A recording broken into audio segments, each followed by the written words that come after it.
నమస్తే Vamsi TV news కి స్వాగతం. తమిళ్ సినీ పరిశ్రమలో విషాదం నెలకొంది. ప్రముఖ కోలీవుడ్ హీరో డిఎండికే అధినేత విజయ్ కుమార్ అతని వయస్సు 71 సంవత్సరాలు కన్నుమూశారు. గత కొన్నాళ్లుగా అనారోగ్య సమస్యలతో బాధపడుతున్న ఆయన గురువారం ఉదయం చెన్నైలోని మియాద్ ఆసుపత్రిలో తుదిశ్వాస విడిచారు. కొన్నేళ్ల క్రితం కిడ్నీ మార్పిడి శస్త్రచికిత్స చేయించుకున్న తర్వాత ఆయన పార్టీ కార్యక్రమాలకు దూరంగా ఉంటూ ఇంట్లోనే విశ్రాంతి తీసుకుంటున్నారు.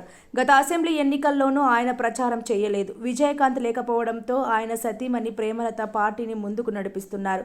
కొద్ది రోజులుగా ఇంట్లో విశ్రాంతి తీసుకుంటున్న ఆయనకు దగ్గు, జ్వరం, జలుబు రావడంతో గత నెల 18న చెన్నై గిండి సమీపంలోని మనపాక్లోని మియాట్ ఆసుపత్రిలో చేరారు. ఈ నెల 12న ఆయనను డిశ్చార్జ్ చేశారు. కొద్ది రోజులుగా ఇంట్లోనే విశ్రాంతి తీసుకుంటున్న ఆయన మళ్లీ అస్వస్థతకు గురి కావడంతో మంగళవారం మియాద్ ఆసుపత్రికి తరలించారు కుటుంబ సభ్యులు. వైద్య పరీక్షల్లో విజయకాంత్కు కరోనా సోకినట్లు నిర్ధారణ అయింది. శ్వాస తీసుకోవడంలో ఇబ్బందిగా ఉండటంతో ఆయనను వెంటిలేటర్ చికిత్స అందించారు. కాసేపటి క్రితం ఆయన ఆరోగ్యం పూర్తిగా క్షీణించడంతో గురువారం ఉదయం విజయకాంత్ కన్నుమూశారు. వంశీ టీవీ అందిస్తున్న గొప్ప బంపర్ ఆఫర్. దీపావళి, క్రిస్మస్ మరియు నూతన సంవత్సర ప్రకటనలు ఉచితంగా వేయబడును. ఈ అవకాశం కేవలం కొద్ది రోజులు మాత్రమే.